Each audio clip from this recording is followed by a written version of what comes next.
यावर ठाम राहत कशा पद्धतीने सामोरं जायचं याचा विचार करून आम्ही त्या ठिकाणी केलं. आज सकाळी 11:30 वाजल्यापासून 5:30 वाजेपर्यंत समजा सोशल मीडियावर प्रवक्ते, महिला व युवती विभाग, युवक व विद्यार्थी, आमचे सर्व जिल्हाध्यक्ष, प्रदेश पदाधिकारी, पंचायतचे सर्व राज्याचे प्रमुख यांची आम्ही आज दिवसभर या ठिकाणी त्याच्यासमोर बैठक ठेवलेली होती. या फ्रंटल ऑपरेशननी त्यांचं सुरू असलेल्या कामाची माहिती आम्हाला दिली आणि राष्ट्रीय अध्यक्ष या नकाली सरकारी सांगण्याला संबोधित करत असताना आगामी येणारा लोकसभेची निवडणूक आहे या पार्श्वभूमीवर मार्गदर्शन त्या ठिकाणी केलं. आज आम्ही या ठिकाणी महत्वाच्या मुद्द्यांवरती चर्चा केली. दादांचं जे काही डायनामिक व्यक्तिमत्व आहे, या नेतृत्वाने महाराष्ट्राला मोठ्या प्रमाणात प्रेरणा मिळवलेली आहे, त्या संदर्भामध्ये उद्याच्या भविष्यामध्ये संघटनेच्या माध्यमातून करायचं काम आमचे जे पक्षाचे मंत्री आहेत त्यांच्यावरती जरी जबाबदारी दिलेले जिल्हे, त्यांचे जिल्ह्याचे दौरे, समन्वय या दृष्टिकोनातून सुद्धा आम्ही या ठिकाणी नियोजन करतो. पक्षाच्या संघटनेच्या तालुका स्तरापासून ते राज्य पातळीवरच्या नियुक्ती, बूथ कमिटीची नियुक्ती या संदर्भामध्ये सुद्धा आम्ही त्या ठिकाणी चर्चा केली. महायुतीच्या सरकारमध्ये सहभागी झाल्याच्या नंतर ज्या काही महत्वाच्या निर्णयामध्ये मंत्री म्हणून राष्ट्रवादी काँग्रेस पक्ष सहभागी होता, त्याचबरोबर राज्याचे अर्थ आणि नियोजन खात्याचे मंत्री म्हणून दादांना या निर्णयाच्या पाठीमागचा जो काही सहभाग होता त्याची माहिती राज्याच्या जनतेपर्यंत पोहोचवणं अशा वेगवेगळ्या महत्वाच्या विषयावरती आम्ही त्या ठिकाणी चर्चा केली. आगामी कालावधीमध्ये राज्यभरामध्ये महिला युवतींच्यासाठी आम्ही वेगवेगळे कार्यक्रम ठेवणार आहोत. युवक विद्यार्थी संघटने सुद्धा राज्यामध्ये मेळावे त्या ठिकाणी घेणार आहोत आणि प्रत्येक जिल्ह्यामध्ये पुन्हा एकदा सततपणाने दौरे त्या ठिकाणी करत मार्च महिन्यामध्ये होणाऱ्या त्याच्या आसपास होणाऱ्या निवडणुकीच्या पूर्व तयारीच्या बैठका आम्ही त्या ठिकाणी घेणार आहोत. समन्वय समितीची सुद्धा 3 पक्षांची बैठक नागपूरला झाली.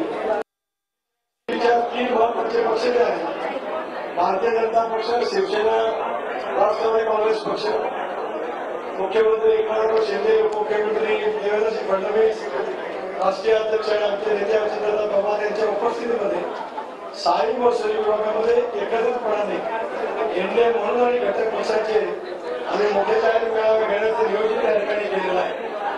मुंबई प्रदेश राष्ट्रवादी काँग्रेस पक्षाचा महत्वाचा मेळावा षण्मुखार हॉलमध्ये आम्ही 7 तारखेला त्या ठिकाणी नियोजित केलेला आहे. 12 तारखेला महाराष्ट्र प्रदेश महिला राष्ट्रवादी काँग्रेस पक्षाचं सुद्धा महत्वाचं एक द्वितीय मेळावा आदरणीय दादांच्या उपस्थितीमध्ये षण्मुखार हॉलमध्ये आम्ही त्या ठिकाणी आयोजित केलेलं आहे. युवकांचे मेळावे सुद्धा राज्यभर या जानेवारी महिन्यामध्ये सर्व प्रादेशिक विभागामध्ये आम्ही त्या ठिकाणी घेणार आहोत. या दृष्टिकोनातून कर्जतला झालेली चर्चा, विचारमंथन, आगामी निवडणुकीच्या संदर्भामध्ये वाटचाल या दृष्टिकोनातून भवितव्यातली चर्चा करण्याच्या बाबतीमध्ये आजचं हे सर्वांना दिवसभराचं वेगवेगळ्या आमच्या पक्षांतर्गत असलेल्या वेगवेगळ्या विभागांची बैठक त्या ठिकाणी आम्ही नियोजित केली होती. त्या पद्धतीने आम्ही आगामी निवडणुकीला सामोरं जाणार आहोत. एक बाब पुन्हा एकदा या ठिकाणी स्पष्ट करतो, काही प्रसिद्धीसाठी आपापलेली व्यक्ती स्वतःच्या महत्वाकांक्षेसाठी अनेक वेळेला चांगलेला भिणारी माणसं पक्षाच्या आमच्या भूमिकेबद्दल वेगवेगळी वक्तव्य करतात. आगामी येणाऱ्या निवडणुका राष्ट्रवादी काँग्रेस पक्ष महायुतीमधून इंडियाचा घटक पक्ष म्हणून लढत असताना निवडणूक आयोगाचा निकाल आमच्या बाजूने लागेल अशा अपेक्षासह राष्ट्रवादी काँग्रेस पक्ष म्हणून आमच्या पक्षाचे